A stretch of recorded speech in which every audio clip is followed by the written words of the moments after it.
আসসালামু আলাইকুম। সৌদি আরব আপনার পেশা কি সেটা দেখার বিষয় না, আপনার আকামা আছে কিনা, ড্রাইভিং লাইসেন্স আছে কিনা, আপনি একটা গাড়ি কিনতে পারবেন। পেশাটা কোনো ব্যাপার না, আপনি কি কাজ করেন সেটাও কোনো ব্যাপার না, আপনার কফিলকেও লাগবে না, আপনি নিজে নিজে গাড়ি কিনতে পারবেন। আমার মতো এরকম একটা গাড়ি আপনিও কিনে সৌদি আরব চালাতে পারবেন নিজে নিজে। এই গাড়ি দিয়েই আপনি ইনকাম করতে পারবেন। ফুড ডেলিভারি কাজ, তারপরে আপনার নুন কোম্পানিতে, জেটি কোম্পানিতে, হাঙ্গার স্টেশন, মানে যে কোনো কোম্পানিতে আপনি ডিউটি করতে পারবেন আপনার গাড়িটা দিয়ে। গাড়ি কিনতে হলে অবশ্যই আপনার ড্রাইভিং লাইসেন্স থাকতে হবে, সৌদি আরবের, অন্য কোনো দেশের না। সৌদি আরবের ড্রাইভিং লাইসেন্স আপনার অবশ্যই লাগবে। আপনি গাড়ি কিনবেন, প্রথমত আপনি গাড়িটার ব্যবস্থা করেন। কোথায় গাড়ি কিনবেন? যেমন আমার গাড়িটা আমি হারাজে খুঁজছি, মারতে গেছি, বিভিন্ন জায়গায় যাইতাম, যাইয়া গাড়ি দেখতাম, দেখার পরে এই গাড়িটা আমার পছন্দ হয়েছে। পছন্দ হওয়ার পরে এই গাড়িটার ফাহাস ছিল না, ফাহাস না থাকলে কিন্তু আপনার গাড়িটা আপনার নামের উপরে হবে না।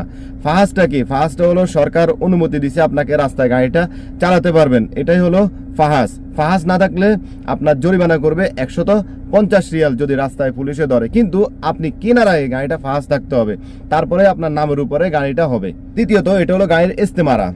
এটার মেয়াদ 3 বছর থাকে। 3 বছর পর পর এটা রিনিউ করতে হয়। যদি 3 বছর ওভার হয়ে যায়, আপনার প্রত্যেক বছরের জন্য আপনার 100 রিয়াল করে জরিমানা দিতে হবে।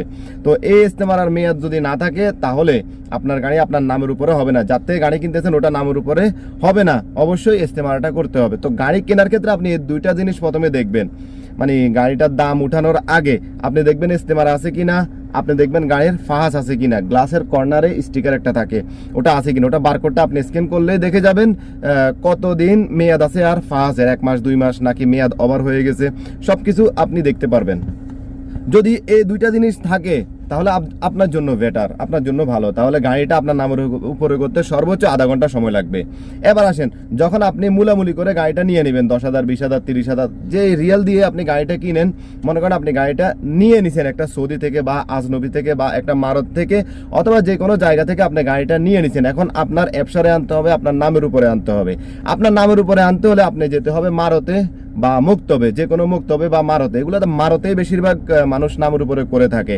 মারতে যাওয়ার পর যখন আপনি আপনার ড্রাইভিং লাইসেন্স এবং কি আকামা দিবেন ওকে, আর ও কিন্তু ওর গাড়ির ইস্তেমারাটা দিয়ে দিবে ইয়েকে, মারতে দেওয়ার পরে তারপরে ও কি করবে, প্রথমত আপনার ইন্স্যুরেন্স করবে। প্রথমত আপনার ইন্স্যুরেন্স করতে হবে। ইন্স্যুরেন্সটা কি? ইন্স্যুরেন্সটা হলো আপনার গাড়ি যে রাস্তায় চলবে, যদি আরেকটা গাড়ির সাথে আপনার ধাক্কা লাগে বা আপনার আরেকটা গাড়ির সাথে অ্যাক্সিডেন্ট করেন, আপনার যদি মনে করেন আপনার ভুল হোক বা ওর ভুল হোক, ইন্স্যুরেন্সে খরচ বহন করবে। ইন্স্যুরেন্স 2 রকমের হয়।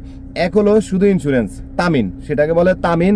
আপনি অ্যাক্সিডেন্ট করছেন, আপনার অন্যায় হয়েছে, আপনার ইন্স্যুরেন্সটায় ওর খরচ সম্পূর্ণ দিয়ে দিবে, আপনাকে 1 টাকাও দিতে হবে না। ওর যদি BMW 2026 মডেলেরও হয় তারপরেও কিন্তু ইন্স্যুরেন্সের সব খরচ দিয়ে দিবে, কিন্তু আপনার গাড়িটার যে সমস্যা হয়েছে ওটা আপনাকেই ঠিক করতে হবে। আর যদি আপনার ইন্স্যুরেন্স না থাকে, ওই গাড়িটা যদি BMW বা দামি গাড়ি হয়, আপনি অ্যাক্সিডেন্ট করছেন, 20,000 30,000 রিয়াল বা যত রিয়ালই লাগুক সব আপনার পকেট থেকে আপনি দিতে হবে, না হলেও আপনার নামে মামলা করতে পারবে। আরেকটা ইন্স্যুরেন্স হলো তামিল শামিল। আপনি গাড়ি অ্যাক্সিডেন্ট করছেন, আপনার অন্যায় আছে বা না আছে, যদি আপনার অন্যায় থাকে বা আপনার অন্যায় নাই, তারপরেও কিন্তু ইন্স্যুরেন্স আপনাকে আপনার গাড়ির খরচের টাকা দিয়ে দিবে, যেটা ঠিক করতে লাগবে ওটা দিয়ে দিবে। ওটা হলো তামিল শামিল, মানে আপনার অন্যায় হইলেও দিবে, না হইলেও দিবে। এবার আপনি যে কোনো একটা তামিল করে ফেললেন।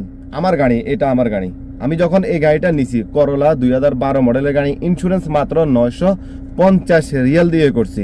কিন্তু আপনি যখন অ্যাকসেন্ট, এলেনতারা, কেয়া কোম্পানির গাড়ি নেবেন বা নিশান কোম্পানির গাড়ি নেবেন, ওই কোম্পানির গাড়িগুলো নিলে ম্যাক্সিমাম ইন্স্যুরেন্স আসবে 2,500 থেকে 3,000 রিয়াল। আমার পাশেই কয়েকটা গাড়ি আছে নতুন কিনছে, তারা একজনের 3200 রিয়াল আসছে ইন্স্যুরেন্স, আরেকজনের 2500 রিয়াল আসছে। কিন্তু আপনি যদি করলা অথবা টয়োটা কোম্পানির গাড়িগুলো কিনেন, আপনার ইন্স্যুরেন্স কম আসবে। আপনার নামে যখন ইন্স্যুরেন্সটা হয়ে যাবে, এবার কাজ হবে আপনার নামে করা গাড়িটা, মানে আপনার অ্যাপসারে আনা। কারণ আপনার অ্যাপসারে যতক্ষণ না আসবে ততক্ষণ গাড়িটা আপনার নামে হবে না। সেটার জন্য আপনার মাত্র 600 রিয়াল লাগবে। কোনো কোনো মারতে 500 রিয়ালও নেয়। আমার এটা নামের উপরে করতে 600 রিয়াল নিছে, আর ইন্স্যুরেন্স নিছে 950 রিয়াল। টোটাল কত গেল আমার? 1550 রিয়াল এই গাড়িটা আমার নামের উপরে করতে গেছে। আর আপনিও যদি একটা গাড়ি কিনেন, ফাহাস ইস্তেমারা যদি আপডেট থাকে, তাহলে আপনার খরচ হবে ইন্স্যুরেন্সে কত টাকা আসে সেটা, আর হলো আপনার 500 থেকে 600 রিয়াল নামের উপরে করার জন্য তারা নিবে। এই দুইটা ব্যতীত আর কোনো খরচ নাই। এরপর গাড়ির যদি কোনো সমস্যা থেকে থাকে, সেটা ঠিক করার দায়িত্ব আপনার। আশা করি আপনারা বুঝতে পেরেছেন যে সৌদি আরব কিভাবে আপনারা গাড়ি কিনবেন, কত সহজে আপনারা গাড়ি কিনতে পারবেন। এখনও যারা আমার ভিডিওতে লাইক করেন নাই, চ্যানেলে সাবস্ক্রাইব করেন নাই, অবশ্যই একটি সাবস্ক্রাইব করবেন। যদি কোনো কিছু বুঝতে সমস্যা হয় অবশ্যই কমেন্ট করবেন। আল্লাহ হাফেজ, আসসালামু আলাইকুম।